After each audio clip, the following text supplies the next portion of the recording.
All right, so jumping right in, we're going deep, folks, deep into this idea of spiritual fulfillment.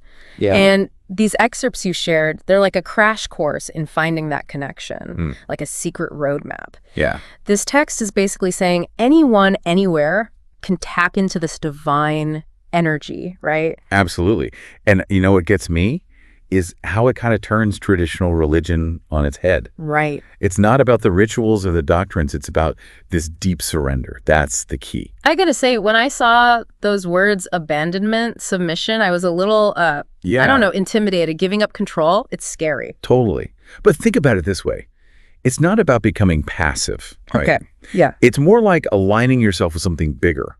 Like imagine you're in a river and you're going with the current. Okay. You're not fighting it, but you're not just a leaf being tossed around either, you know? Right. There's this trust, this faith that the current's going to take you where you need to be. I like that. It's a lot less about giving up and more about trusting the flow, believing in something. Exactly. But how does that actually play out? Like, what does surrender look like on a Tuesday afternoon? Well, it can be something as simple as just letting go of the need to control every little thing. Okay. Making choices from a place of trust.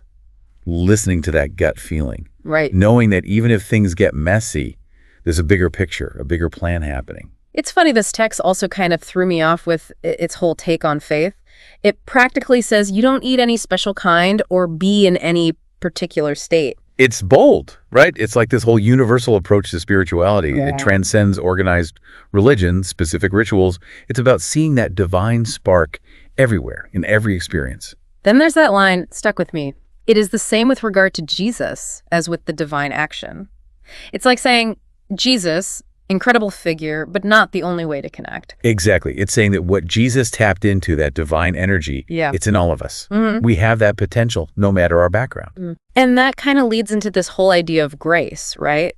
Which this text seems to promise can help everyone reach their full potential.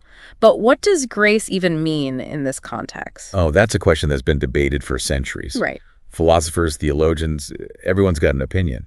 But here, it seems like grace is this gift, freely given, guiding us towards our best selves. So it's not about being good enough, no checklist. Nope.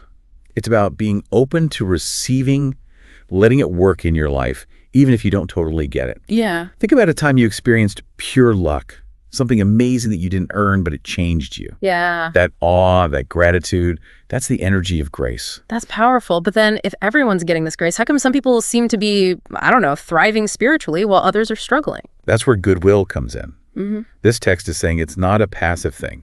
We've got to meet grace halfway. So we have to work for it. It's not about working for it, but about cultivating the right environment. Being receptive so that grace can actually take root.